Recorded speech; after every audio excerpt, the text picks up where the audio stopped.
Welcome to Portals of Perception and to part 2 of our exploration with Brendan Graham Dempsey. Brendan, welcome. Thank you very much. Really appreciate the opportunity to deepen our conversation today. In our first exploration, which we published with the title God, an Evolving Revelation, you took us on a big picture trace that you told actually with 3 storylines, 3 lenses. We're telling the story of how religion, which is how people celebrated the sacred throughout the ages, how that evolved. And then you proposed through that story to consider that God itself, the revelation of God, was evolving through this story. And then you proposed that there is a way in which we can integrate a personal story by reflecting on our own journey, and you are instantiating it by storytelling your own personal journey through your faith and how you have evolved from thinking you were going to follow a Christian path and following a different kind of an evolving Christian path. And then we reflected on 6 stories of Jesus, which you proposed we can call the 6 layers of the Jesus story. And I propose to, in a minute, bring it on a screen and ask you to recapitulate. Why are these important? How are they making us better off in appreciating 6 dimensions of the story? And I will then want to integrate a context where we may be able to appreciate what do we mean when we say esoteric, which is the 6th layer, inside a bigger context. And then, with your help, to describe with these 6 lenses 2 big pillars, and important theological pillars, important moments in the Christian story. The advent of the transfiguration, and ultimately then the resurrection. And when we get to that, I will also offer an esoteric contemplative perspective. And when we do that, I'm going to sit it now. The invitation will be for anybody journeying with us and staying to this part of the conversation.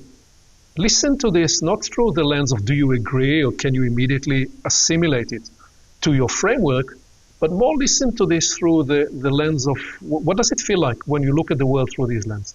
What does it bring up in you? Which is, Brendan, essentially the core perspectival practice. When we practice taking on other perspectives, the practice is don't immediately accept or reject, but give yourself a chance to experience what it feels like when I look at the world through these lenses, and enable in your own process this liminal space of not knowing. Do I agree with it? Do I not agree with it? Does it make sense? It doesn't make sense. Actually be in that space. So that's where I would like to bring that dimension. But so how about that, first of all, as a framework for what we are about to embark on? That sounds great. Yeah, I thought that portion of our conversation last time around the 6 layers was really rich, and I posted a clip of that segment of our conversation on my channel, so people can also just, if they want to see that particular part and go deeper into that, then there's that. And our whole conversation was incredibly rich. So I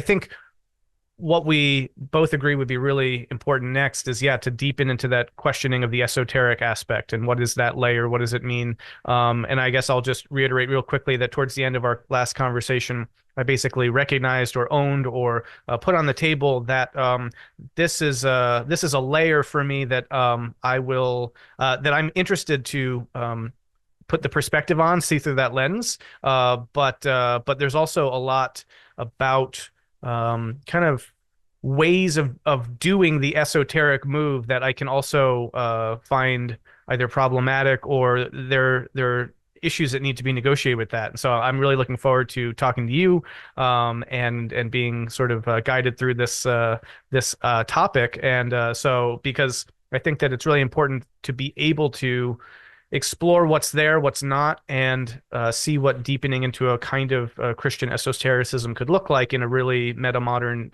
robust way. And so that's what I'm excited for. And I just also, I guess, mainly just wanted to say, yeah, happy for you to kind of play guide on this. As I said in that conversation, this is kind of the zone of proximal development for me, and maybe a kind of threshold for my own layerings of Jesus. But I'm really interested to see what we can generate from this. So yeah, looking forward to it.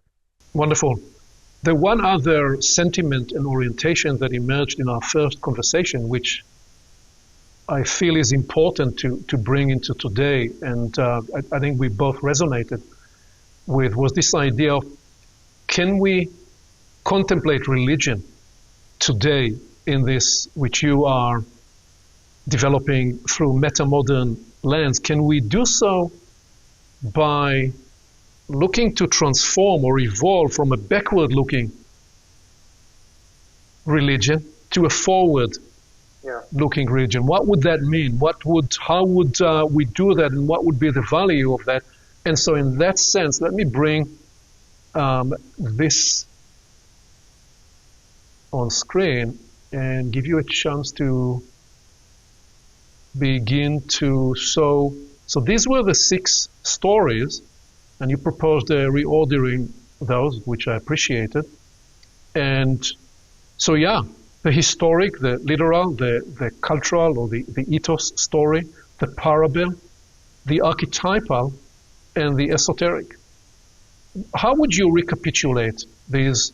What do they each mean for you? And specifically, why are we better off in actually embracing a cosmology like that?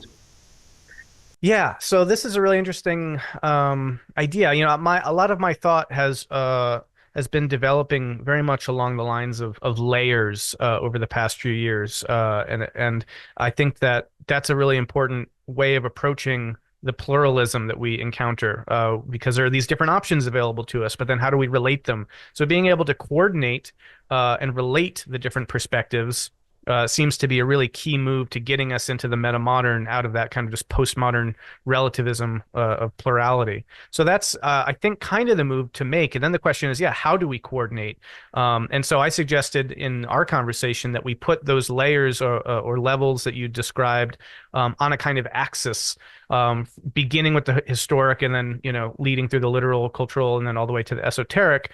I guess for me, because they seem to signal a kind of progression of one abstraction, that one begins very concrete and then the other becomes very abstract, kind of transcendent, as you kind of move along that spectrum. So there's a coordination there along that particular set, kind of axis. But there are deeper aspects to this as well, right? Because the archetypal, for example, might be more abstract than the historic, but it also, I think, has because of that, kind of a deeper, more enduring capacity. It's more flexible, right? What we can take away from a historic moment of something happening in space-time is very particularistic, right? But then, what can we abstract from that particular thing in a way that we can then apply that to different moments in our own life, for example, right? And I think that we're probably profoundly misreading the religious tradition, specifically of Christianity, despite its historical emphasis, if we're not trying to take moments from the past and see how they apply to the present or even to the future, right? So there's something about the ability to pick something up and sort of abstract it, and then reapply where we're valuable. And I think that there's an intuitive sense of why that's important. Even in kind of just, folk notions of religion. I mean, the popular phrase, what would Jesus do?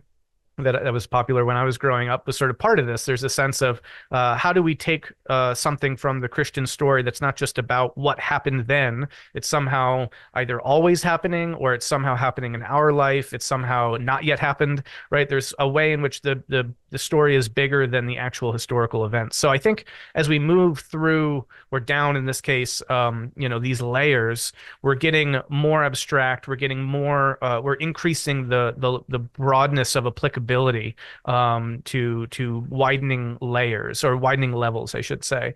And I think that that's kind of how I imagine this. And I see that as being really valuable, because yeah, if all this stays in the past, then we are backward looking, and we are looking just to this moment that happened thousands of years ago as being, significant then, that we kind of have to have our allegiance to in its sort of primal, what would you say, kind of originality, rather than being able to appreciate that the importance of what happened back then carries forward into the present and into the future.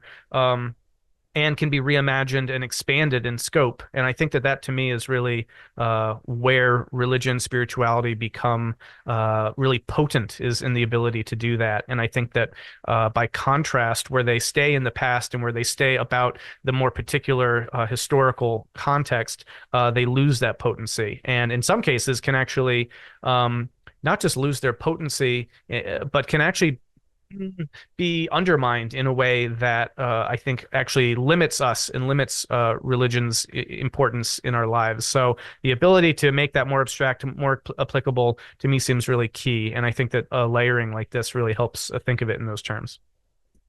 So historic is pretty straightforward.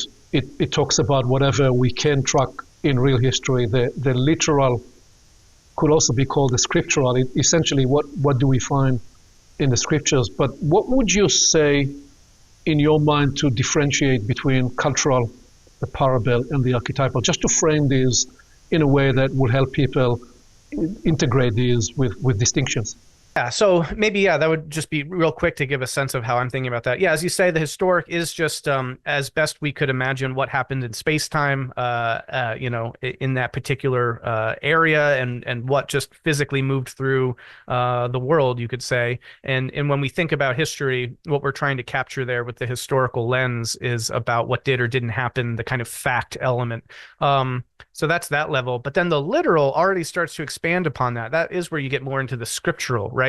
So, for example, the literal really talks about the words on the page, and so you've got the four gospels, for example, which you could read literally in that sense. You can read the words on the page, but you're already one distance removed from the historic, because as anyone who's kind of studied the gospels historically knows, there's a lot of disagreements. One could even say contradictions between these different stories.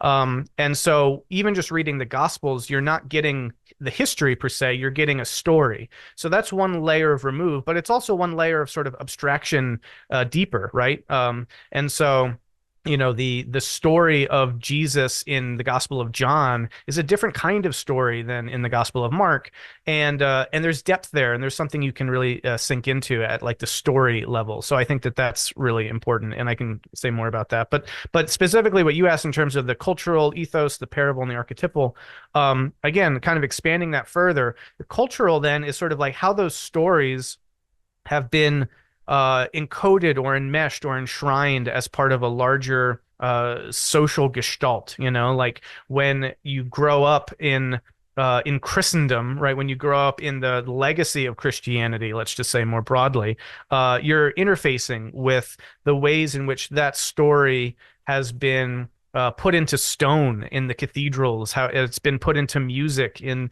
Bach's oratorios and the various religious, songs and choral pieces, and the whole kind of liturgical wellspring that comes from these stories, and the whole ethos that emerges from living out the kind of morality and ethics and vision that's contained in them.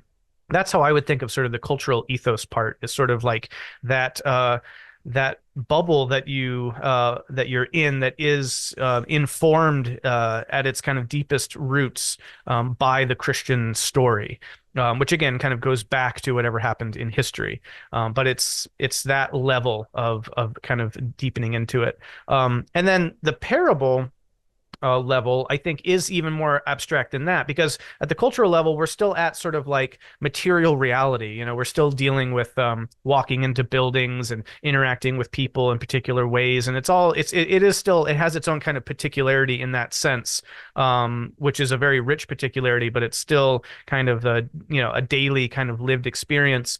And I should also say, in all of these, I don't mean to convey that by increasing abstraction, we get away from lived reality. Quite the contrary. I think we deepen into lived reality. So that's not what I'm getting at there per se, but it's more like this is still a kind of material cultural element. Whereas when you get into the parable level, you're dealing with a set of kind of transcendent ideas, right? And if you talk about, say, Christ's parable of the prodigal son, or, as a story that has enduring, rich insight in it, that relates to how we are throughout our entire lives, not just in any given moment, but what kind of person are we? What is the nature of forgiveness? What is the nature of love?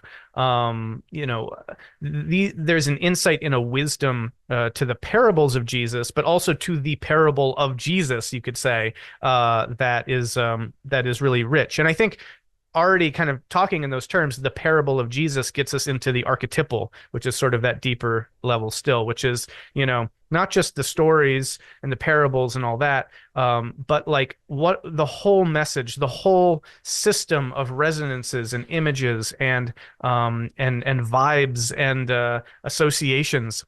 What is it all, quote unquote, about? What is Jesus about? We can read what he said in his parables, and we can get a sense of Christianity from its cultural embedded nature. We can, read the stories, and we can try to find the history. But in terms of the significance of what it all means, that's where I would situate the archetypal, is sort of like, what is Jesus about? Other figures in history have been about different kinds of things, right? Napoleon is about something, you could say. There's an archetypal facet to that person of history. In that case, he's about kind of opportunistic dominance, right? Or you can think of other kinds of figures in history, whether it's Julius Caesar being about the consolidation of power and maybe the move from freedom to tyranny. Some could say you can read these figures in these archetypal ways as being about something. And I think Jesus is about something as an archetype. And we can talk about what that is, but for my money, it's a lot about forgiveness. It's about the connection between the human and the divine. It's about the potency that comes from tapping into these kinds of things that are transcendent and beyond the self. It's about a kind of radical love. It's about living differently from how religious rites are prescribed for people, and living instead to the spirit of that of those rites. And so there's a whole set of ways that we could think about like what Jesus is about. And in its most extreme sense, you get, the most sort of abstracted sense of what this has all been sort of gesturing to, which is, so removed at this point kind of from the particularistic and the historical. When you read Dante's Paradiso, for example, and in Canto 33, when he finally gets to sort of the ultimate realization of the Godhead and he sees the face of Christ, in the sort of Trinitarian configuration, we're not talking about Jesus of Nazareth anymore. We're not talking about necessarily some figure who did some things around, the Sea of Galilee, I would argue. We're talking about a transcendent religious icon that is a symbol and a sort of ideogram connecting us to something much larger than ourselves, which is somehow also ourselves. And so that would be how I would start to gesture to the kind of upper reaches of the archetypal. And this, of course, then raises the question of this whole esoteric, which would potentially be one level deeper. And it's a fascinating prospect, and I'm curious to hear what you have to say about that. So I'll just leave it there for now. Yeah, wonderful. The power of the invitation, I believe we are making here, is that not only can we choose to embrace this sixfold way of seeing Christianity, but that a similar framing could literally be developed to any religion. And potentially, I think we're making the invitation here that you can choose to look at your life through this multi-layered perspective. And so that leads me to perhaps offer an architecture of meaning around the idea of esoteric to frame what we mean when we say this word. And I'm going to build here a way of appreciating the construct of what esoteric is, and then I'm going to offer some examples, and then I will turn around and ask you, well, so how could we place religion in in the framework that I'm about to offer. So at a simple level, we are talking about exoteric, mesoteric, and esoteric. And what I'm about to do is I'm going to frame each of the three through each of the three lenses. So there is a recursive way of appreciation here. So you could say that the exoteric perspective of exoteric is we're merely dealing with information. But what exoteric would say about mesoteric is that the information is going through some kind of a reformation where it becomes knowledge. It's more than information. And that then when we integrate the esoteric dimension, we're dealing with something else that catalyzes transformation. So that would be an exoteric rendering, exoteric perspective of these three dimensions. And then if we begin to look through a mesoteric level, we would say, well, in an exoteric perspective, you are exploring large data sources. When you begin to integrate the mesoteric perspective, you're not merely just looking at data sources, you're organizing, you're categorizing, and you're beginning to build a hierarchy of knowledge. So in other words, not all knowledge lives and operates at the same level. There are different levels of power, different levels of meaning, different levels of significance, and therefore you're beginning to organize. That's part of the mesoteric move. And then the mesoteric perspective will offer that, okay, the esoteric step is to engage with a source that opens new perceptions and that transforms knowledge to more than just knowledge. So I then draw a line to make a differentiation because I'm about to try to describe that there is and by the way, we will see in a minute that the first five stories can be looked at through exoteric and esoteric lens. The reason I draw a line here is because there is a suggestion that when we bring an esoteric perspective, there is a move that's non-linear, that is truly non-linear. In other words, the move from exoteric to mesoteric is one kind of a move. The move from mesoteric to esoteric is a different kind of move. So the esoteric perspective of exoteric would be that we are now metabolizing the vast reference fields of life. And that when we integrate the mesoteric, we are nourishing the enclosures that contain and support the core. So notice what I'm doing here. The esoteric perspective is not excluding or not dismissing at all the exoteric and the mesoteric. In fact, it articulates a validity, a functional validity, a functional purpose in the exoteric and the mesoteric purpose. It's as though the esoteric perspective says, I cannot live on my own. I actually need to be supported and enclosed by a mesoteric and an exoteric perspective. And then it offers that, well, the esoteric perspective is about liberating the originating core and its communion and transmission potential. So, okay, I'm describing two moves here. One is a forward move of increasing depth. And the second move is a different kind of move. The two ways to signal it to the intuition. So imagine that you're walking forward deeper into the space of inquiry from the exoteric to the mesoteric. But now, as you stepped into the ground of the cathedral, so to speak, the next move is different. You're not moving forward, you're actually turning back, and you're beginning to walk backward into the unknown. And you let what is revealed to you by stepping into the unknown. And so there is a kind of a reversal dynamic that occurs in the second move. And one other way to perhaps appreciate it before I will bring some concrete examples is, so when we look at the human system, the human body, the head is hard on the outside and soft on the inside. When we move into the body, it's reversed. The body is soft on the outside and the skeletal structure is hard on the inside. We also know that the right side controls the left side of the body and the left side controls the right side. So you may say, well, I don't know how that relates to it.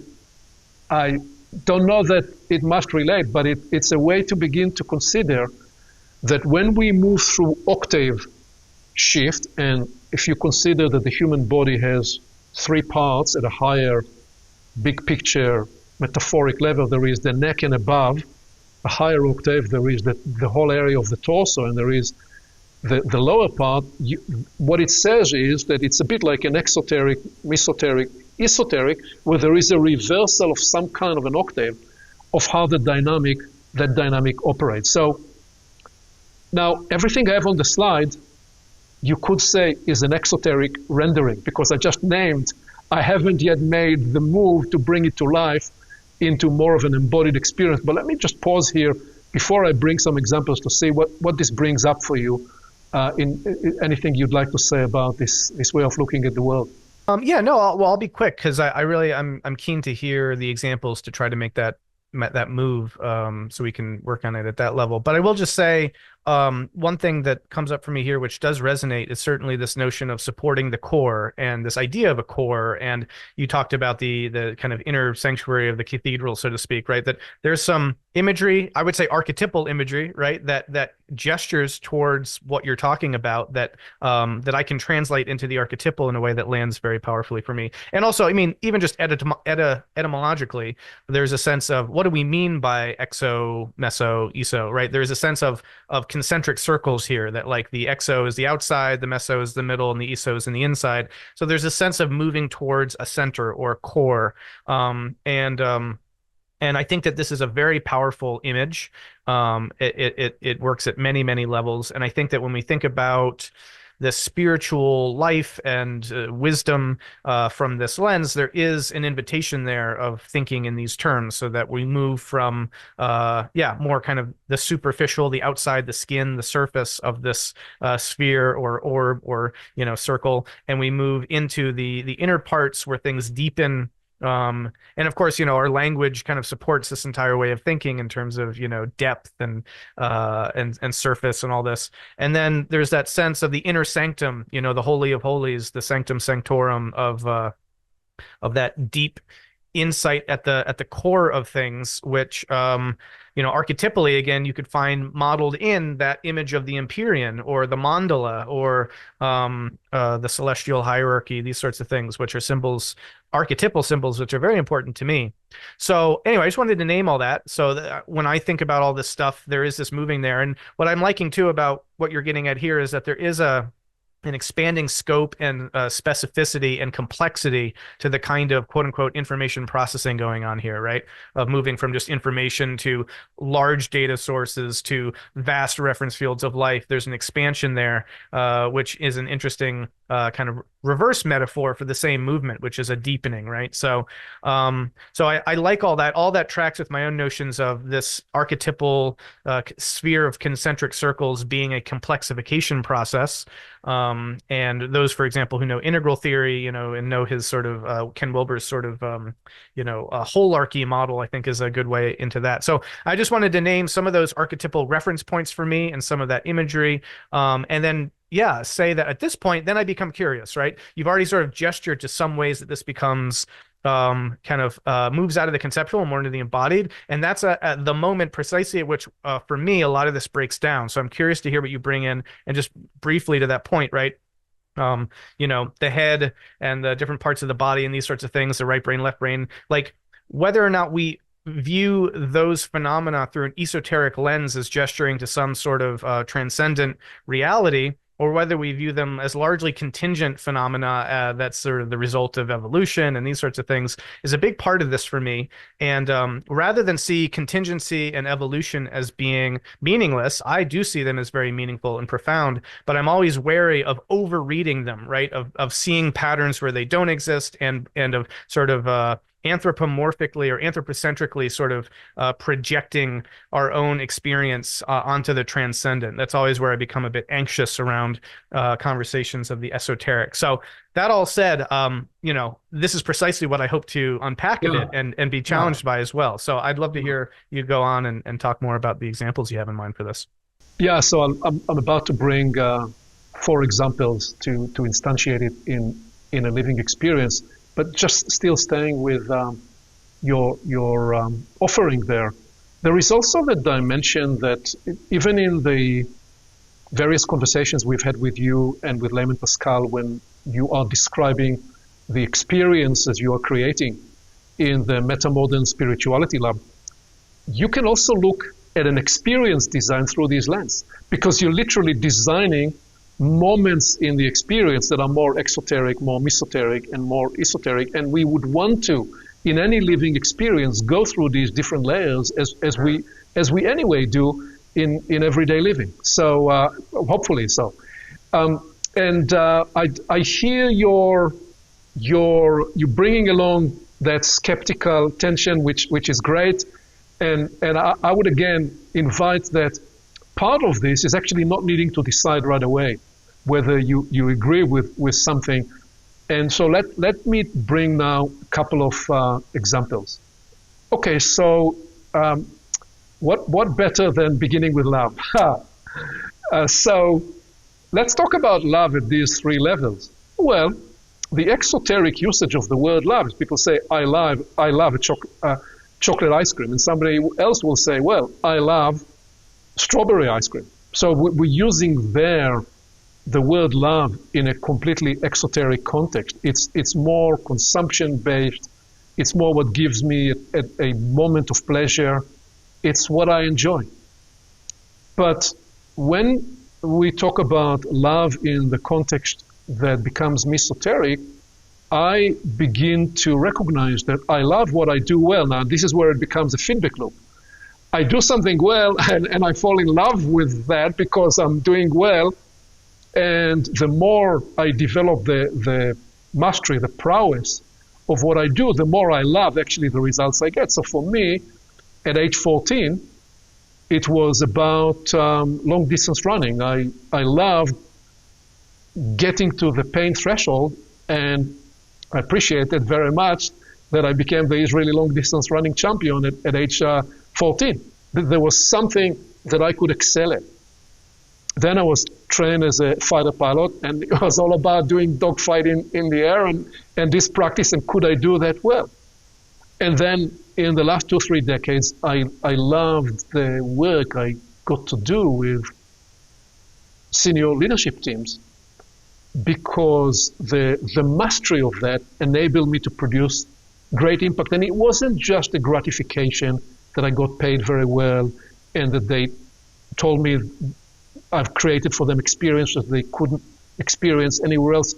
I actually fell in love with the idea of I'm doing something well here, and I became very interested in the process, and I kept on tweaking my process. That's the kind of love that emerged there, including actually loving what they stand for.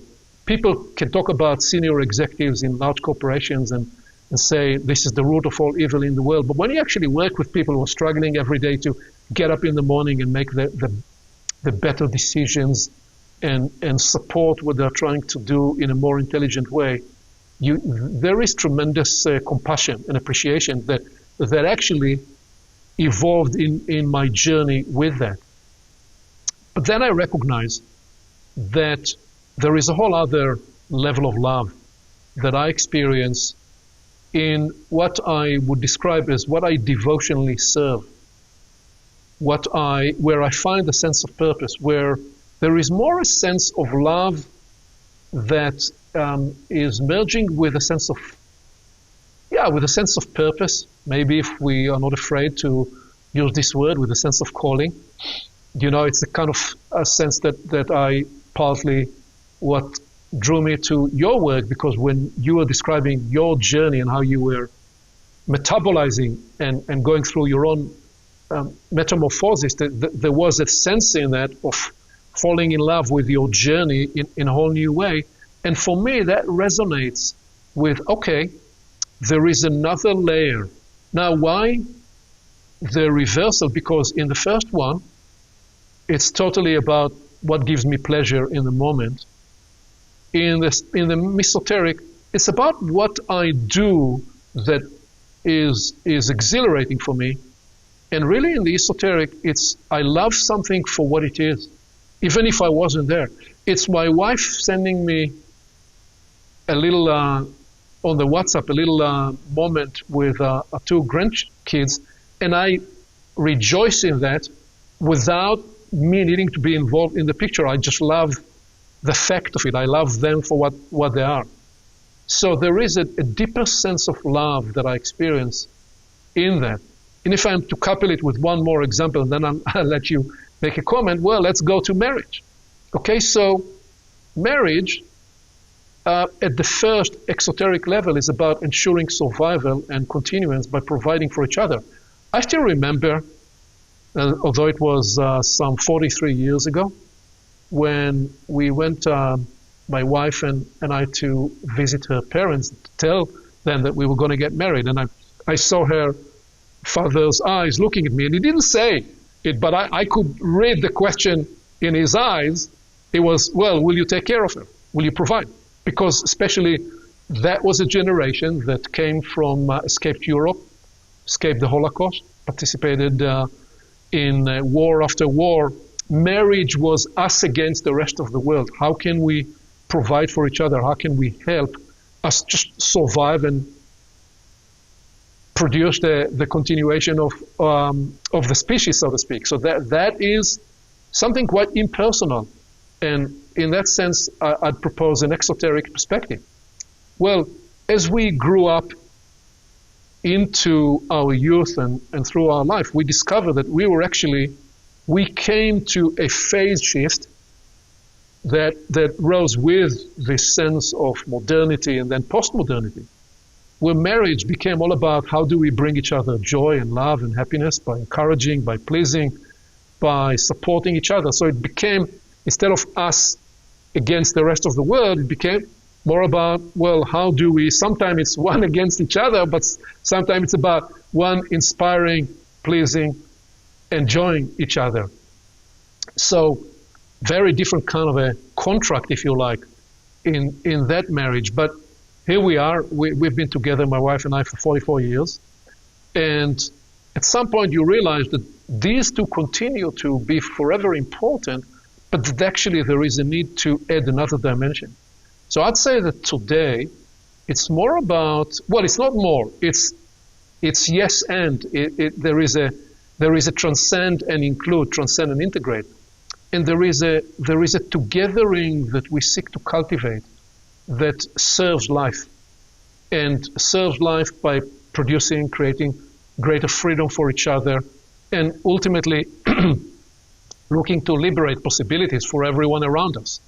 So in that sense, our relationship and our marriage, and we've been lucky to be able to be in this position, is now about how do we make the world, and the world may be just the very close-in family, or maybe the neighborhood, or maybe as large a field of influence that we have, how do we make the world healthier, a little happier, a little more beautiful, and a little wiser?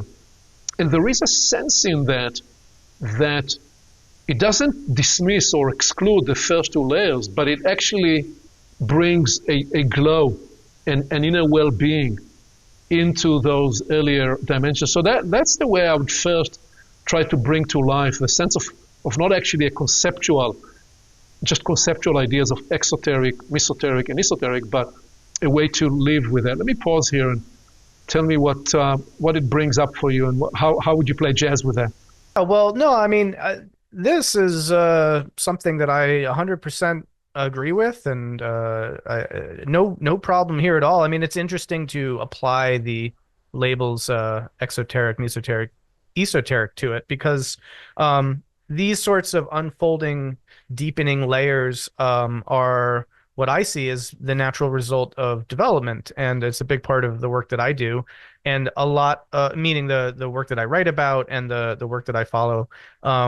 You know, I've been reading a lot of stuff as I've been writing the second volume of this Evolution of Meaning book series around, say, developmental theory, works of Robert Keegan and Cheryl Arman, and just the whole tradition going back to Kohlberg and Piaget. This is essentially the same phenomenon here.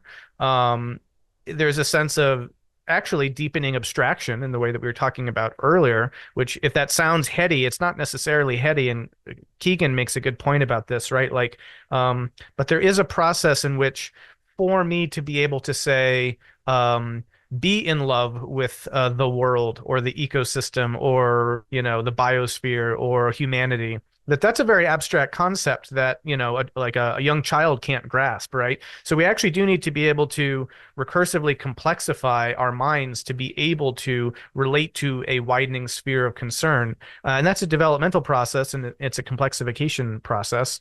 And so all of that is very near and dear to my heart, and I think it gives us a way of appreciating the axis along which to associate and coordinate perspectives. I guess the question for me, though, is like all of this still lands as very naturalistic, right? There's nothing, I don't think that anyone who say, how would I put this? I mean, the notion of devotionally serving and finding purpose or even calling in one's life and work, the notion of cultivating togetherness in the way that you're talking about, all of that, I feel like a very even, maybe you could say, naturalistic, even secular person could fully embrace. And so, yeah, I guess I'm interested to deepen into this a little bit further and see where this starts to become, because I guess the last thing I'll say about that is, so all of this I can wholeheartedly embrace. For me, where it becomes difficult, as I was saying a minute ago, is when we start applying an esoteric lens to phenomena that I think might be better accounted in other terms, that often bring in airs of, let's say, something supernatural or at least transcendent in a way that it starts to take on a different shade of meaning. So anyway, that's what comes up for me at the moment is I'm going to tracking. Yeah. I'm going to get to all these spaces. I'm going to get to all these spaces. You're carrying the concern, but I'm very methodical in building for us a bridging there, because it's important. So we will get into the phenomenal and the fantastical in a little bit when we get to apply these perspectives and bring back the 6 layers to the transfiguration and the resurrection. So let me just swiftly bring into it the dimension of work. Well, at an exoteric level or lens, I invest time in a job for a paycheck. But then, mesoterically, I invest time and talent to climb up the ladder and develop a career. What I've found that at the esoteric level, I'm truly investing something else, a different property, a somewhat, you could say metaphysical property, even though I'm not using metaphysical words here. But when I talk about investing love and creativity to generate an impact and to make a difference, there is something more intangible about it that's beyond the obvious transaction that we associate with work. And one of the discoveries for me was, well, so what is the work? Where I go through the reversal process, because when there was a time when I ran concurrently as many projects as I could, because I wanted to accelerate my consulting practice and create for my family financial freedom.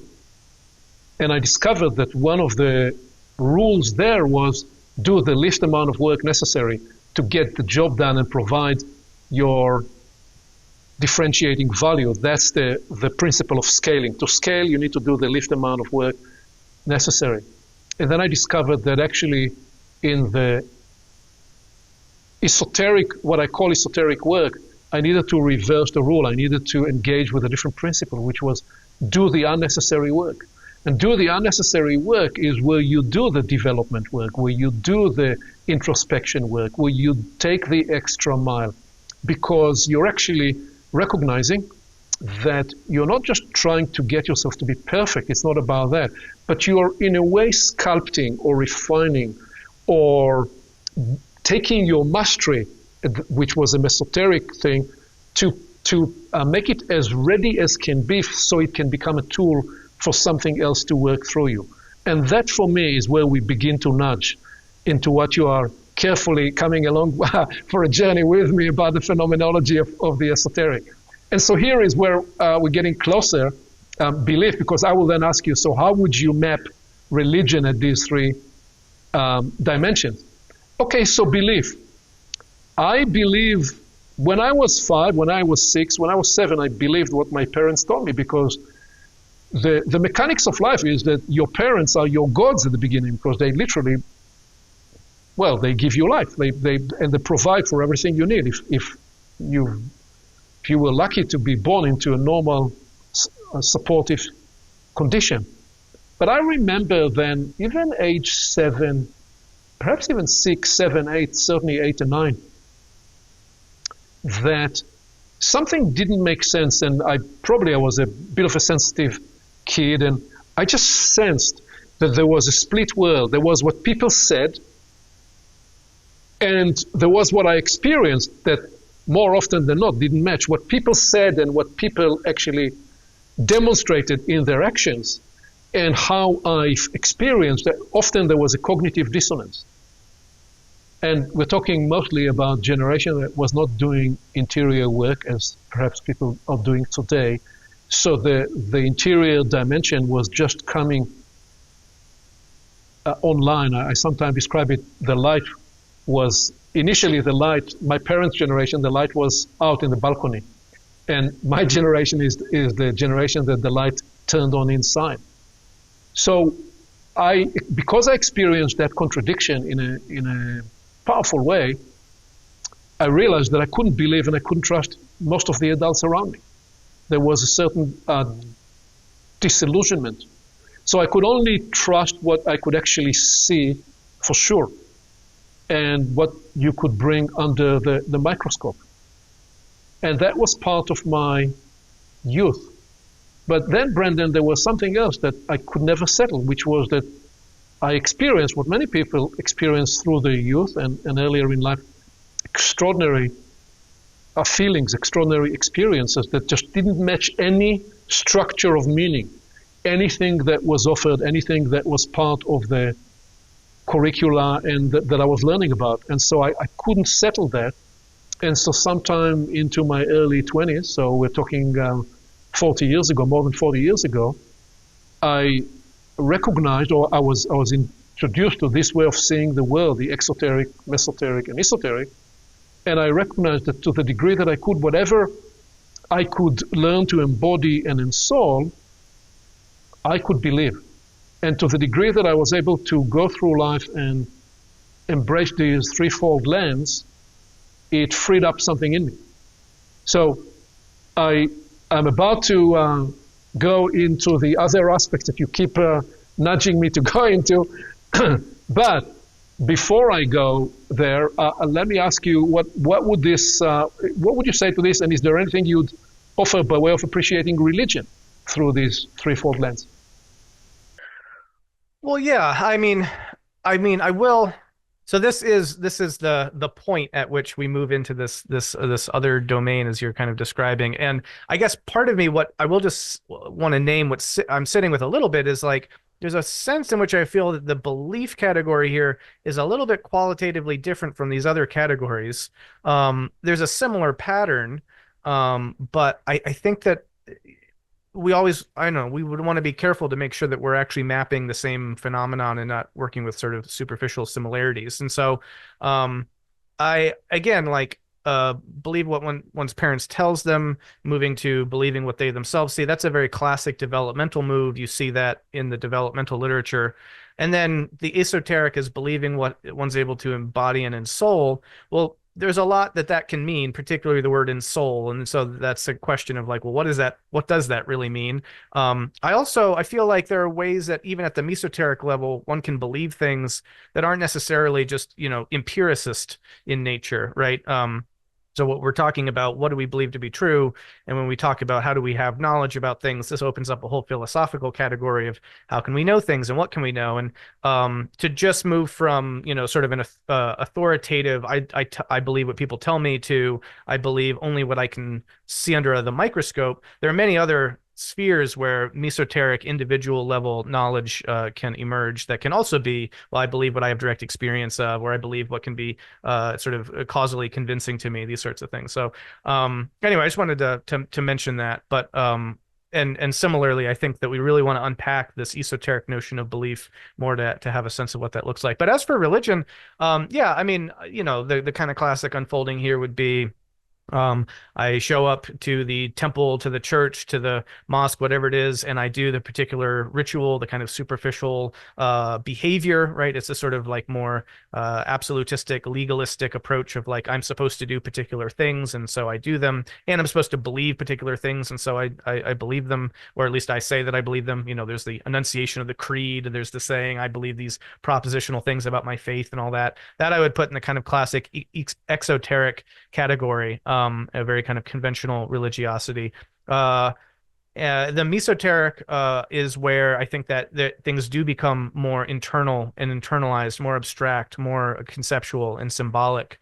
And so it does become a matter of, oh, do I really believe these things? What does it mean to actually believe? Well, yeah, I actually do genuinely, my own internal self assents to these things in an earnest way, and maybe there's experiential deepenings into that way of being in life, that one sees directly the implications of behaving and living and engaging in certain kinds of ritual as directly impacting their life. But there's a kind of, move into what Fowler calls the individual reflective phase of faith. So I think that that's kind of what would be that mesoteric, is where things do become very personalized. They become conceptual. They become more than just superficial, but kind of deeper interior states that one lives out and makes a part of their life in a serious way.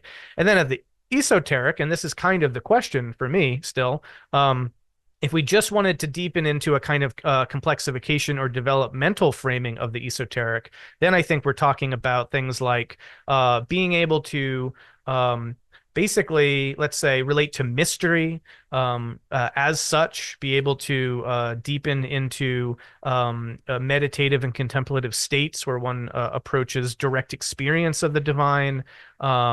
One moves into a state in which there is a kind of paradoxical appreciation for tensions and differences and even contradictions to exist simultaneously as part of some more comprehensive whole that one might not necessarily be able to totally understand, but one can believe in and assent to and give their kind of faith to that. There's a second naivete, so that one can approach the symbols and traditions of one's past in kind of a new sense of freshness and kind of naivete about them, but on the other side of reflection. Then there's other content that could come up there in the esoteric, but that would be how I could sort of developmentally and frame the esoteric. But again, I feel like what you're about to kind of unfold might be some things that would be outside of that container, and so then we'd want to explore that. So that'd be my take. That's a beautiful rendering of looking at religion, and so what I want to do is I want to bring the 6 stories back into the picture and look at it through these lens. I will just in passing say that, and I know that could be a whole sidebar conversation, but one of the things I did in preparation for our conversation today, I listened to your recent conversation with Greg Enriquez, where you talk about his body of work. And there is a beautiful moment where he is excited, with great excitement and passion, describe how the work developed and his passion to bring into it empiric and empiricist discipline and rigor, and he is prepared to even challenge anybody that would challenge him on this frontier. And he goes on in the description, and then he says, mid-sentence, and then this work completely captured my soul and spirit. And I literally had to laugh out loud, because I said, you were both skating to the edge of the empiricist framework by simply invoking this language. And so there is a way in which I'm not challenging the complexification, ascending story of the universe. I am about to invite other subtle dimensions to this consideration that you keep wanting me to bring and to say, well, I don't know if I can agree with that. So we're about to go there, when we bring now essentially, I'd like us to tell, with your help, the well, those stories, and then for me to offer a contemplative, esoteric perspective. But the important thing is, as we embrace this evolving perspectives of an important event in the Christian theology, that we bring into it the readiness and the openness that's beyond, okay, this is what my framework has allowed me to. So, and I'm not asking you to say yes to something that you're not ready to say yes to. I'm asking you to consider the lens. But before we go there, because again, I will somewhat stretch the framework of just one vectored complexification, and you may reframe the way I'm describing the ascending complexification story. The fact of the matter, I found it intriguing that in the conversation between you, it was completely natural for Greg Enriquez to say, yeah, and this work, which is absolutely, completely empirically proven, captured completely my soul and spirit. What does that mean as an empirical statement? So, but what would you want to say to that? And then how would you want to lead us to an appreciation of the historic, the literal, and those other dimensions of the transfiguration and what that event represents? Yeah, great. Yeah. So, what I would say to that aspect around my conversation with Greg and that move from sort of, the emphasis of the empirical and then to sort of shift into the notion of soul and spirit is that for me, notions of soul and spirit, to the degree that they're real, are natural phenomena, that they have a way of operating in the world.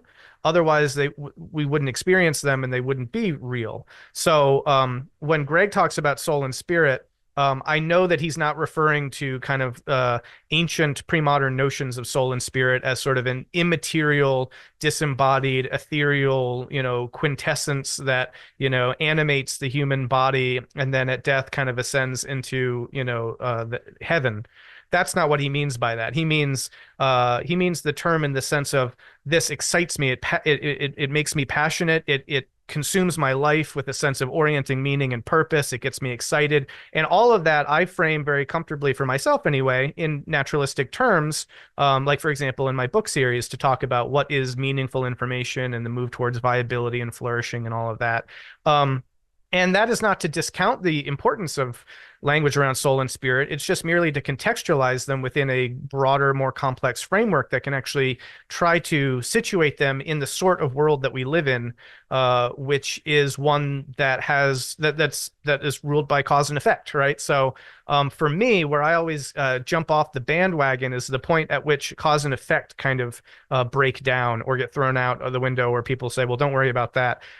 Because if we want to understand reality, then yeah, okay, if I have an impact on something, it's going to have an effect. When we look out at all of our experience, things cause things, and then there are ways that we can draw relationships of causality between phenomena. And that's largely the insights of science, is to be able to help us with that endeavor so that we can more effectively and accurately navigate the world through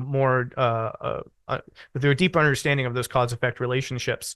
And so, yeah, I think we can reclaim languages of soul and spirit to refer very much to what they kind of used to refer to, but now be more clear about kind of what those things really are in a sense. And it isn't to say either that we fully understand them either, because there is this realm of the unknown and the mystery that we should lean into. And again, a lot of that is about the sacred for me. And that's when the more we learn and the more that gets disclosed from that mystery and continues to fill in that causal account of reality is precisely the learning process that connects us deeper to the world, and I would say the divine.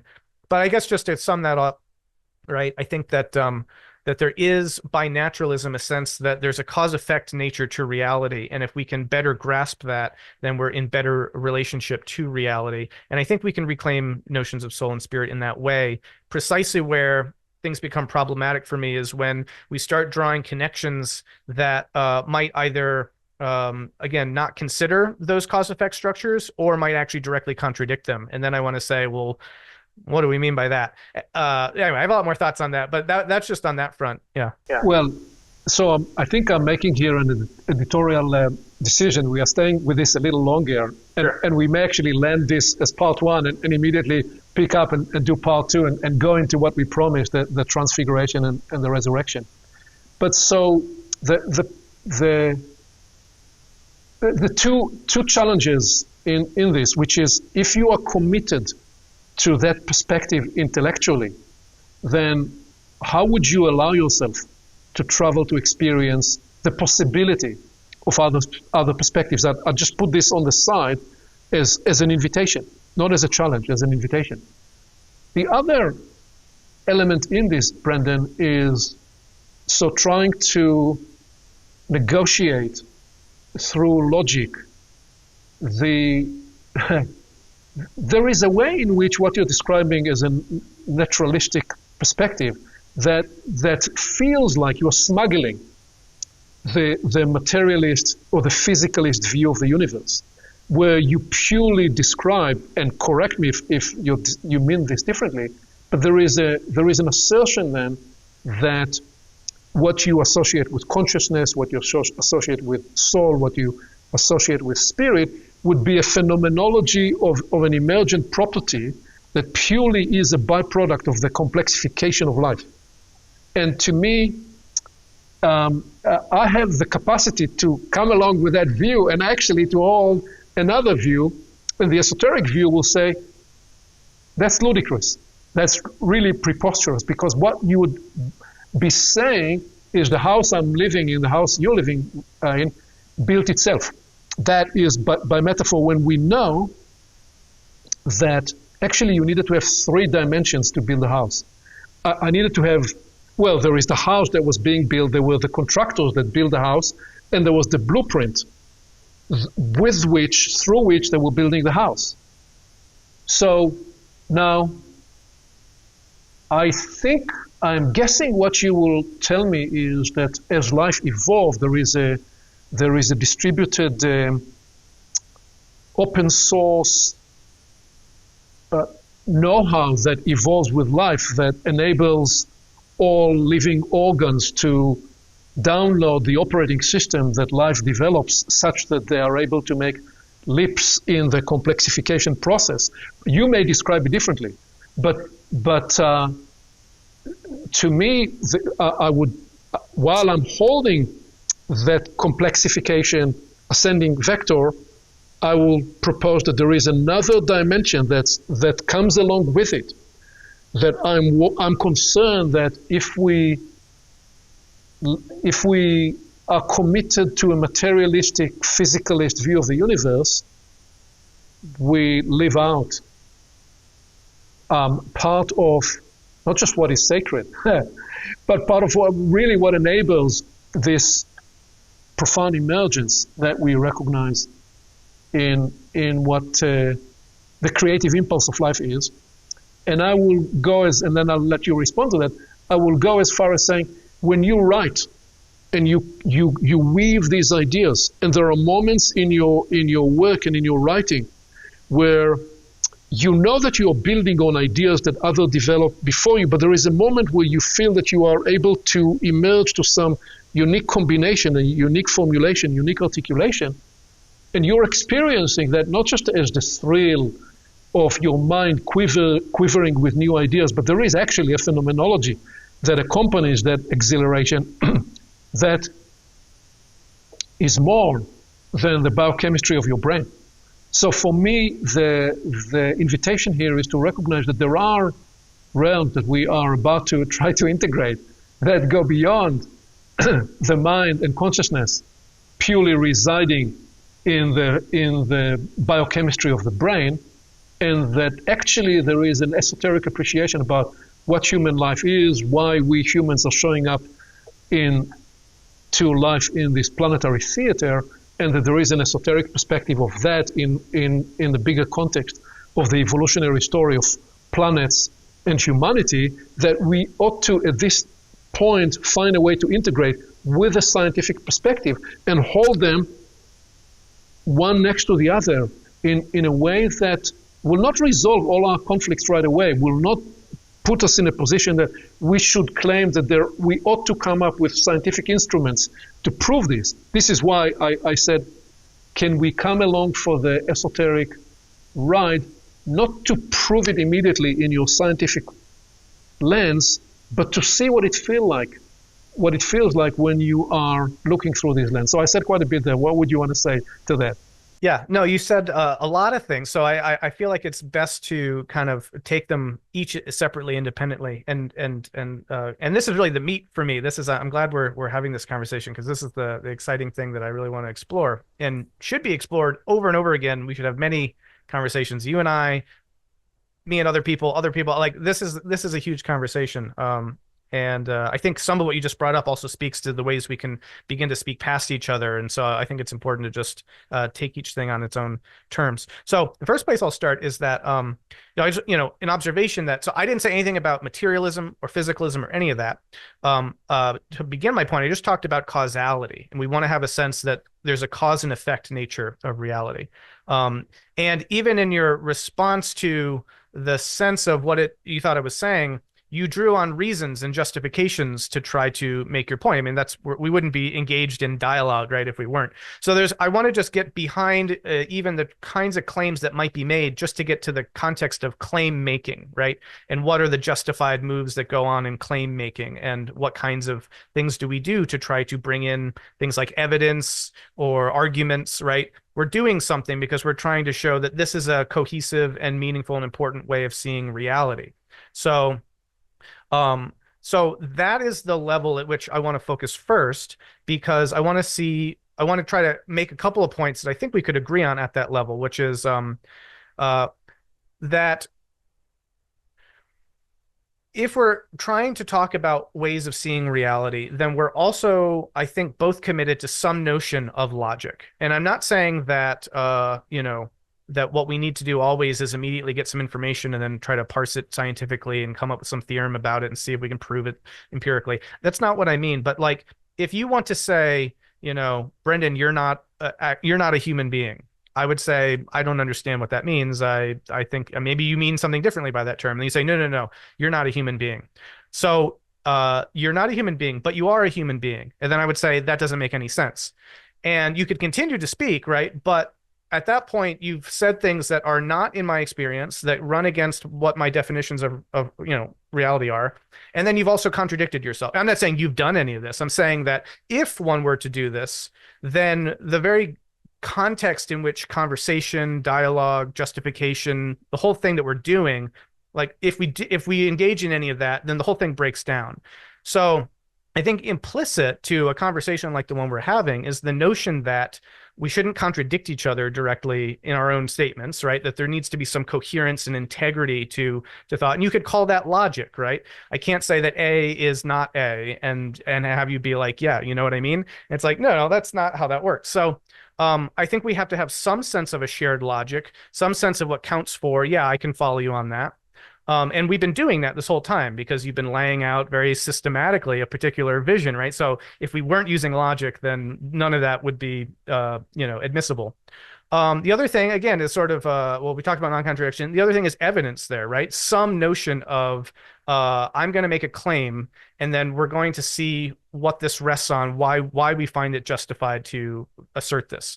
Now, you, I think, are making a logical claim that experience is a really valid source of evidence, and that we should look to that without necessarily bringing down this sort of skeptical, critical prefrontal cortex, trying to analyze that and do science on it. That's a very logical and empirically justified claim, right? I've had experiences in my life, transcendent experiences, mystical experiences, confusing experiences, don't fit into an easy paradigm. And so that is evidence itself against an easy paradigm. And if one wants to try to speak to esotericism from that lens, that's a justified claim. It's like, look, if we want to use, so what we're trying to do there is, right, like get we're trying to use rationality in a sense to also show the limits of certain kinds of applications of rationality and justification, and show that making appeals to certain kinds of knowledge or ways of knowing or certain kinds of evidence are themselves just lenses. And I think we both agree that that's important to do. But it does all rest on a background assumption that, again, we're using evidence, we're justifying our claims, we're not contradicting ourselves, we're using some form of logic and all of that. So I wanted to say that. So then that's the first thing. And maybe I'll pause there briefly just to say, does any of that land askew for you yeah? In several ways, you are recapitulating a scientific frame of mind, a scientific thought process, a scientific method. And at the same time, even in the last thing you said, you are already articulating where science, in the way it is broadly practiced, falls short, and where it, in a way, became its own antithetical thing in the sense of if science came to disabuse us of dogmatic views of the religious perspective that we've had before, it became a dogma of its own. So I think this is the work that you're doing on other frontiers. How do you remediate that? I'm about to go 2 or 3 steps beyond that when we get to part 2 of this conversation. But I think it's important to recognize that in what you were offering there, you're challenging the limitation of what we will sometimes describe as scientism. Scientism in the sense of using the scientific method as a dogmatic limitation that curtails our capacity to integrate other ways of knowing. Yeah, definitely. And so also, though, for me, when I think of the word science, I do tend to think of it as a method, not as a set of doctrines or a body of knowledge, right? I think often people maybe use that word itself in different senses. So yes, I reject scientism. And for the record, I also do reject materialism. And I'll speak about that in just a second. But I did just want to say that what I'm just trying to do is set up the shared background context of our communication so that we are explicitly acknowledging a certain kind of set of this is what we're doing here. Because it would be a performative contradiction to say, people talk about logic and evidence and they do this all the time, but then it's all misguided and here's why, right? They're saying that there's a contradiction and they're trying to use evidence and empirical sources of information to support a justified claim that someone's trying to get you to believe.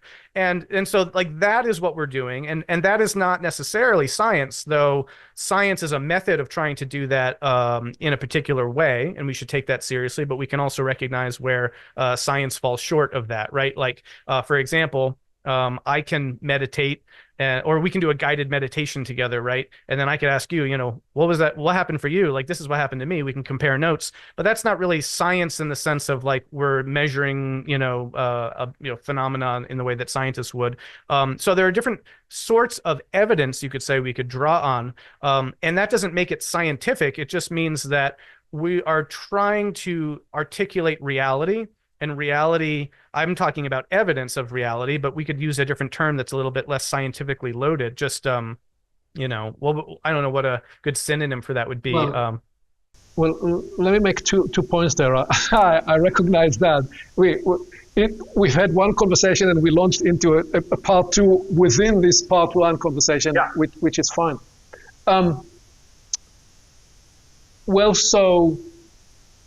Logic could be seen to be and could be perceived differently at an exoteric, mesoteric, and esoteric level. For example, and this is where the distinction you're offering about evidence is important, because so logic would be used in a sense in an exoteric, through exoteric lens, by way of observable and possibly repeatable evidence. But what you describe as the interior, the two of us sitting and meditating, and that could not be admissible as a scientific claim, well, not in the traditional Western science, right. But if you integrated Eastern meditative sciences and integrated other contemplative sciences and other meditative interior sciences, there is a whole body of work to reflect on. And in that sense, if you have been teaching and leading people one time and second time and dozen and hundreds of times through certain processes, and you've been able to lead them to produce specific results, it becomes a scientific evidence. It's like I've been leading senior leadership teams in Silicon Valley and some of the other most admired companies in the world through process that completely transformed what in the business world is viewed as strategy. I reframed that. And something that is not practiced in Harvard or Yale or some of the other schools of strategy or Stanford. And I've demonstrated with hundreds of teams that I produce these results time and again. So for me, probably it won't qualify in the traditional scientific framework of evidence, because every time there were other factors that change and no two experiential processes are the same. But I've actually spent 3 decades performing a scientific experiment on myself and the teams I've worked with to produce certain results. So at that point, the transition from logic to logos and to a bigger idea of the truth of how something works expands beyond the traditional view of scientific logic. Definitely. And so that's kind of my point here, is that even though it's not Western science in some modern sense that has its kind of set of rules and methodologies, it is about drawing inferences about the nature of reality based on experience, right? And so if you have enough experience and there's enough of a pattern that you can reasonably make this conclusion that if you do this, then this happens, then like that's good. Like that's getting us a better understanding of reality. And so, but again, it is drawing on notions of evidence and non-contradiction, right? Because if you were to also say, and then when I do this, it also doesn't happen, then it's like, well, then what do you, so all I was just trying to say there, and I hope your audience and my audience will take this as enjoyable and not really getting too far in the weeds, because in order to do a kind of metamodern move into the esoteric, I feel like we've got to have we're not just getting ahead of ourselves, right? We've got to be like, okay, if we're really going to integrate those less complex levels, then we have to at least be able to do what they're doing and then some, right? So we have to at least be able to talk about this at the level of reason and evidence and all these other things if we're going to go beyond certain ways of thinking about that. So I want to just totally underline your point that you can do these things and then get results, and that's real. We're talking about something real. Then the question is, and I like this notion that maybe logic itself has an esoteric form, then there has to be some notion in which logic approached from that esoteric form, how would you say, does the same kind of move, that there's the same sort of kind of evidence that you can draw on to make a case for something. Now, let me just briefly unpack what I mean by that. So if one wants to say our current way of looking at reality is broken, our scientism, our materialism, our physicalism, no good, look at all the problems it's leading to, etc., we need an esoteric appreciation of the nature of the self and the soul and reality and all this stuff, right? And here's why. And here's the sort of evidence that I have for it. It doesn't have to be scientific evidence, but if you can say, I've done this and I've been transformed, it's improved my life, I've seen it over here and it's made things better, it's right. Then we're talking about evidence, and we're talking about, claims about reality that kind of have a coherence to them. And so that's kind of what I want to get at. But then I think we're open to different ways of understanding those kinds of evidences, right? Because we could also say, like, I'm very open to this, for example, that there can be a way in which we can approach any of these stories, the transfiguration, the resurrection, whatever. Let's use the resurrection. I had this conversation with Rafe Kelly. There could be a way in which the esoteric appreciation of the resurrection can be lived and experience a richness and a fullness of life and improve one's reality and the world in general. And in that sense, be tapping into something deep about the nature of reality.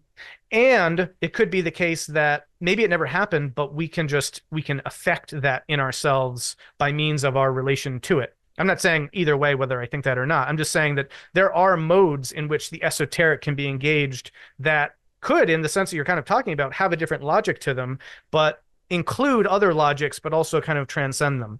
So I wanted to say all that real quick. One last thing I did want to point out, though, is that, and I think this is really important, again, is that earlier when I brought up cause and effect, um, your response to that included notions around emergent or physicalist notions of consciousness versus other kinds, so panpsychic or idealist or whatever. It was just interesting to me, and I think it's important that one, I hadn't gone there myself, but if we shift the frame of what we think about is going on, if we understand consciousness differently, then we are more justified to appreciate and interpret certain esoteric phenomena differently. So even in trying to shift from, well, if we don't do materialism and we instead do idealism, then we're more justified to do this esoteric move. It's like, yes, that is a justified argument using evidence and a logical coherence to it. Then we can debate the merits and demerits of physicalism versus idealism and these sorts of things. But I just want to point that out because that's how we engage this stuff is going to draw on our metaphysical assumptions, and it's going to draw on how we're understanding reality, and that's important. And then just the last point I want to make on that front is that just to clarify, yeah, I'm open to understanding consciousness differently and different modes of kind of framing that. At present, I'm probably more in the emergentist camp, but I'm not a materialist. And I also, there's multiple ways in which the most important causal aspects of reality are sort of intangible networks of causal relationships, and I could talk more about that. So anyway, that's a lot, but that's a lot in response to your a lot. And so, but this is the good stuff, right? This is, I feel like we're having a conversation that gets into the nitty-gritty here. I appreciate very much your intensity with this inquiry, and the rigor you're bringing to it, and also the sense of its importance, its significance at this point in time. So I feel that you're voicing something more than your own voice. You are bringing a voice of an inquiry that needs grappling with, and that, because I mean you went there for a minute, so I'll integrate that. Yes, the dozen different wicked problems that we together call the meta crisis. You could look at these in one way through a byproduct of the mindsets and the belief systems and the disciplines that produce the modern world. And if we do listen to our friend Albert Einstein, we understand that we will not be able to solve the problems at the same level with the same mindset that created them. And in that sense, we do want to integrate other point of views, but the point is, can we integrate other point of views without leaving this behind? We actually need to find a way to integrate. How do you integrate science and technology without being captured by a technologist, scientific, or what sometimes we will describe as scientism, such that you liberate the space to travel to these different thresholds of experience, I think is very important, which is why we are serializing an adjacent journey on portals, which we call portals into the soul, where I'm grappling exactly with that. How will I talk about the soul, not as another dogma, not as another form of teaching even. I don't see it as a teaching. I see it as a guidance to discover a path in ourselves where we can travel to the edge of what we know. By we I mean the people product of the 20th and 21st century, where we essentially assimilate a scientific perspective. But is there more that we would be prepared now to integrate? And so in that, I appreciate very much the intensity of the inquiry that you bring into this, and the way you're saying, well, I'm prepared to explore a different way of considering consciousness, but I want those conditions to be met, so to speak. I want to, and you named some of those conditions, cause and effect, and being able to recursively rethread through the logic of what it is we are claiming or proposing. Yeah, no, I agree, and I hope, again, like this is the level I feel like at this that this conversation needs to be had at, because it's a really important topic, right? And I believe me, I would love nothing more than to really deeply feel in my heart that I am an eternal being that reincarnated here out of a long journey of continuous cycles of birth and rebirth as I develop not a learning process, not just over one life, but many lives, and that I am engaged in a kind of multi-lifelong process of learning, spiritual development, and growth so that I can ultimately be more united with the divine on the other side of this existence, and that this whole cosmic situation that we're a part of is part of a divine design and plan that's basically leading in that direction, and that all of complexification from the Big Bang to the present has been part of this sort of cosmic dance that is, the eye of God realizing itself in eternity. Like, I love that story, and I want very much to be able to affirm that. And I could just sort of jump over into it and be like, well, this feels right. And it does feel pretty good. And I hope it is true because, that's what I'm oriented to. But then we got to do the work of like, okay, how do we then use evidence, logical, coherent arguments to get us there? And then how do we kind of ground that in our experience, whether that's scientifically, empirical sort of experience or just I shouldn't say just, or phenomenological experience, et cetera. But like, I want to make as robust and rigorous a case for all of that beautiful story being true as possible. And yeah, go ahead.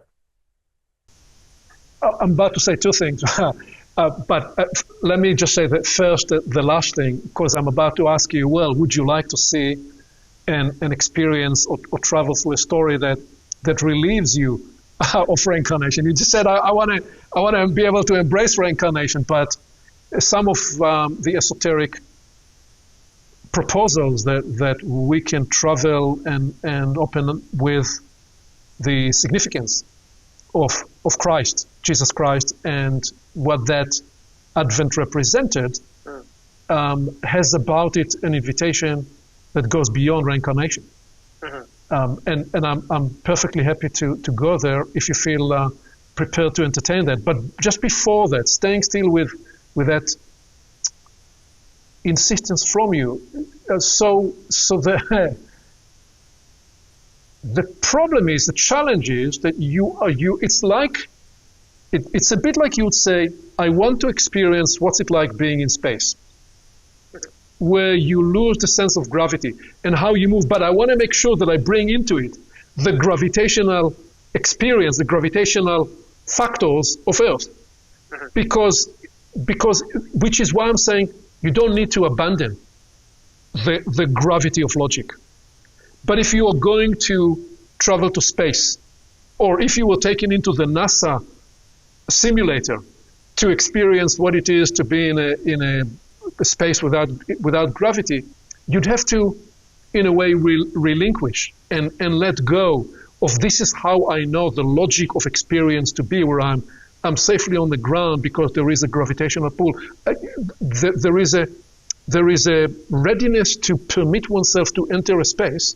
And some do this with psychedelics. I mean, for some, this is the path to, experiencing dimension that's beyond what most people recognize as rational logic. And then I don't necessarily ascribe to that school, because I found that the most advanced chemistry production unit in the universe is right here above my shoulders, and you can literally induce any state which you so choose, and you can actually develop a way of communing with potencies and conductivities that will introduce for you advanced and profound states. But I'm suggesting that to travel into what we are nudging here and proposing in the sense of the esoteric, there is a way in which, well, would you be prepared to enter a gravity-free moment of experience? Yeah, no, and that's good. So the answer will the answer to both those questions, I think, is yes. One, I'd love to talk about reincarnation and Christ and all that. But more to the point that you just brought up, yes, totally open to experience this thing that you're talking about. And I have. I mean, right, I've had these experiences, right? But then the thing is, the way I'd put it is this: yes, there are certain instances in which critical thought and scrutiny and all these things totally inappropriate for the moment, right? When you're making love to your partner, right? Not a good time to be very in your head and overthinking everything and all this stuff, right? Now, here's the thing though. After you're making love to your partner, it's probably a good thing to ask, like, hey, good, bad, what should we do? You want to try something different next? Like, if you never go back into some kind of like rational dialogue where those things can be explored, then they're just going to hang out in a space of non-rationality.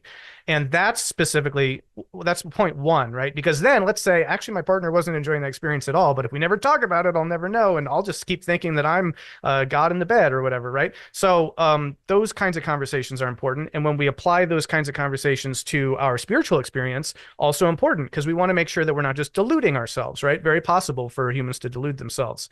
And so, yes, to have the experience, leave that aside. But when the experience is over, then we have to interpret our experience. We have to integrate it. And we have to then we don't have to, I think we should bring the tools from other kinds of modes, other lenses, and apply it there and then see what does it look like then. So that would be point one. The other point is about this gravity-less experience. The whole reason why I brought up that thing earlier about claim, evidence, argument, that sort of thing, is because I wanted to be clear, what is it that we're trying to suck out of the sphere so that we can have this experience, right? What is the gravity in that metaphor? I would argue that the gravity is a certain kind of scientific knowledge and scrutiny, right? But it's not all claim, evidence, coherence, logic, right?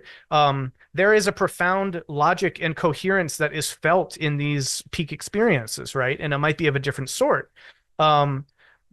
So that's the thing, is like there's something there, and to the degree that that thing in any way relates to life on this planet as we live it, then there should be an interface there that we can come back down, touch the ground, and say, hey, this just happened. I don't fully know how to explain it. But even just saying that is so much better than like, I now have the answer, and here let's not use the reason thing, and we'll just.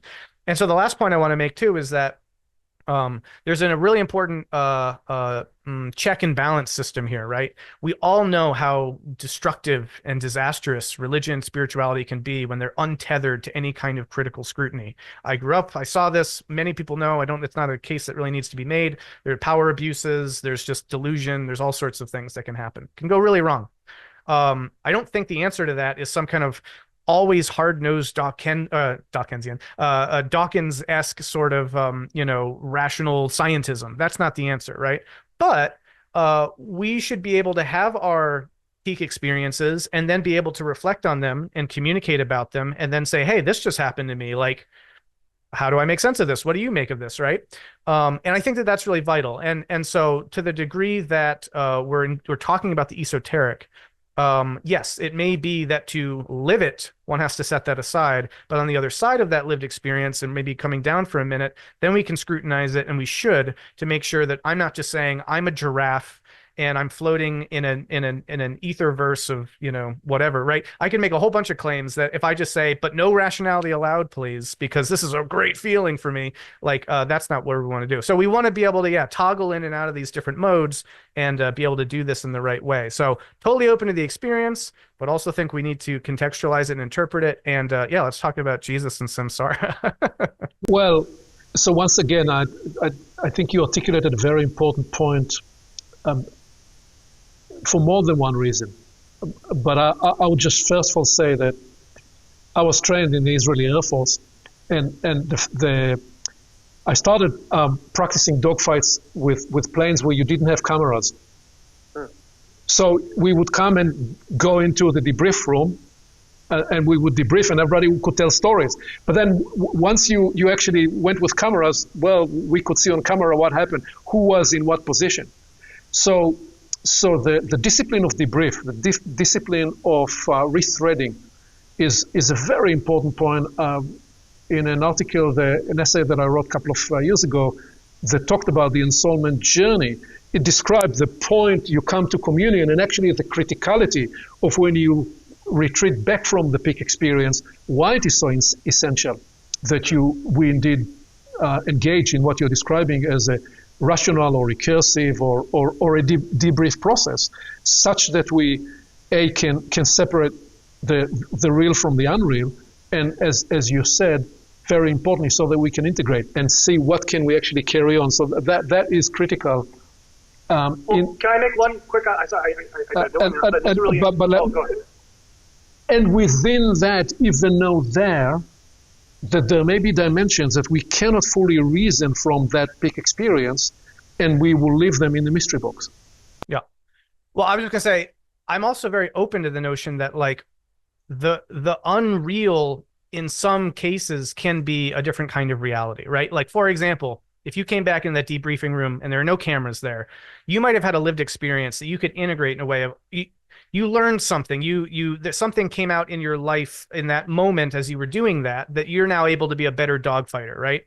And it's interesting and ironic and maybe even tragic that actually the introduction of cameras into that situation could actually provide you with a certain kind of real evidence that would obliterate that kind of lived experience in a way that now you're going to overthink and not have the actual trained lived sensibility. So that might actually make you a worse dog fighter. You know, I talked to John Vervaeke a little bit about this in terms of the language of training versus languages of explaining, right? Like if you're going to train to be a dog fighter, you know, yeah, maybe you want to do Luke Skywalker style, right? And put the thing over your eyes and like, you know, feel the force, Luke. And like, that is how one needs to do certain things. And then if you try to like, you know, flip that up and see it with some kind of like third person objective lens, that can actually destroy the kinds of things that generate that kind of esoteric potency that you're trying to describe. So the best way into the esoteric that I can see at the moment, or I'll put it this way, there are two ways I could see this, you know, becoming more tangibly real. One is to recognize that on the other side of the esoteric, there is a different logic, and it's not about what this looks like out here. It just looks about like, how does it feel, and what overall does that offer you to take back into your daily life in such a way that it enriches you so that collectively the emergent properties are a better world than a worse world, right? But then there is a kind of tension between, you know, what is sort of empirically the case and then what is sort of imaginally the case, and that's something that we really want to navigate. I'm open to that. I'm very open to that. It raises a lot of problems and issues, but I'm very open to moving in that direction. The other possibility is that understood from the esoteric lens, you know, all of the sciencey things are also all still true. And then it's like, okay, like that would be more what I'd prefer, because it's sort of like, okay, then we can really integrate the different epistemologies here and just get a better vantage. But then you are in a position of having to somehow carry forward, you know, all of this information from the sciences, for example, into this realm that you're talking about that is sort of, it sounds kind of inherently antagonistic to certain kinds of scientific analysis. And so you're nodding your head no. So that would be, those are kind of two modes that I feel like are open, viable options. And they're kind of different in the approach that they take. One is sort of more anti-realist, kind of pragmatic, and the other is sort of like more kind of classically modern progressivist sort of, you know, yeah. Well, so I'm going to try and lend us on this segment. I'll just say there, that so there is a whole other tangent here in you mentioning that you've spoken with John Vervaeke about the distinction of training and such. So I've been in the field of not purely training, although I've done a lot of training, but I've coaching, facilitating, catalyzing experience and results in people, because that's the only way you can work with high potential senior leaders. And there is a lot that could be, there's a whole conversation to be developed about that, the mesoteric and the esoteric in these realms of unlocking in people their potential, which has been and is my passion for many years. How about if we land here, this mid-flight, with this, and I truly appreciate the discipline, and because what I experience in you more than anything is a certain, we talked about the three levels of love. And what I experience from you is the love of the integrity of the thought process, the integrity of truth, the integrity of coming into claiming certain views of reality. There is a passion and a love that I experience in what you're saying that I feel emanates from that. You want to be able to make the next step in a way that would be true, would be logical, and would carry a certain integrity with the way reality is experienced. So I appreciate that very much.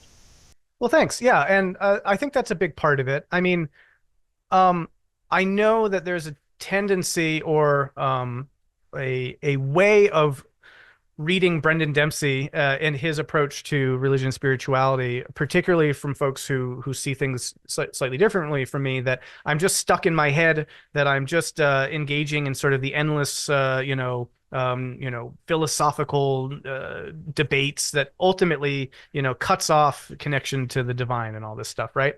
And I find that I understand it, but I find it very problematic because that was a tradition I was raised in, was sort of like there was a way of privileging the irrational. There was a way of privileging the just have faith, and there were all these kinds of quotes from scripture that could be trotted out anytime you started asking questions that got people a little bit uncomfortable, right? And so there's a tendency in the spiritual domain that unfortunately is so adjacent to the probably very positive things that you're talking about, of moving beyond the thinking mind into the realm of experience to see a different kind of logic.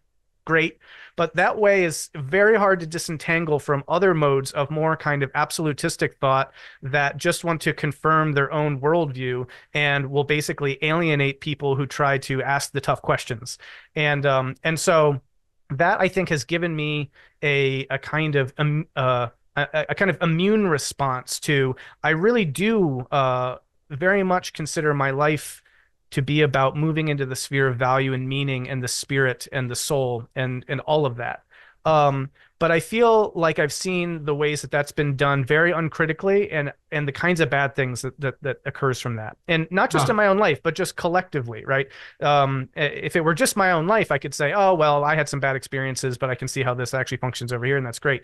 But most of the time, when I see people leaning really heavily into the, you just can't think about it, man, a kind of approach, I'm like, and then I see all these kinds of pathologies that emerge from that. And so I think the best defense of spirituality is really rigorous critical thinking, and that is why I've really gravitated to folks like Layman and a lot of folks in the integral and metamodern scenes in terms of spirituality, because if you can have the kind of very nuanced, sophisticated, critical, scrutinized perspective on these kinds of topics, and also be open to these kinds of deep esoteric experiences, then that is the kind of integration that I seek. Not everyone needs that. Not everyone, I don't know. It's not for everyone, but that's the sort of what I imagine to be a metamodern spirituality that moves us deeper into complexity and really into a kind of esotericism that I'm excited about. So let's carry this openness to the next segment that we will record. With the so putting my foot in the door with the wedge, that to consider that there may be phases where it feels like, because it's almost as though you needed to reverse the point of view when you left the tradition you were raised in. There was a reversal move in there, and there is a different reversal move, not the same kind of reversal. Somewhat like there is a reason why we sleep lying down and not standing. And I try to sleep sometime, or I didn't have any choice in my various trainings. I sometimes needed to sleep while I was standing or while I was even walking. That is talking about an extreme peak experience. So, but there is a reason why the human need to go horizontal for sleep. So there is a certain way of seeing. You've got to physically alter yourself. You've got to go through a certain reversal to be open to a different space. So how about if we leave it there and pick it up in the next segment? Thank you. Sounds good. Thank you. Thank you.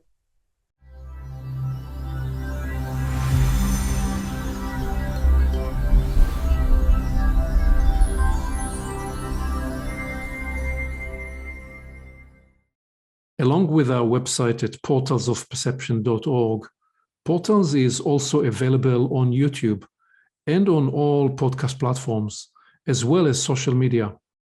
You can become an active member and join the conversation in community events. And you can help us get the word out by liking this content and by sharing it with your friends.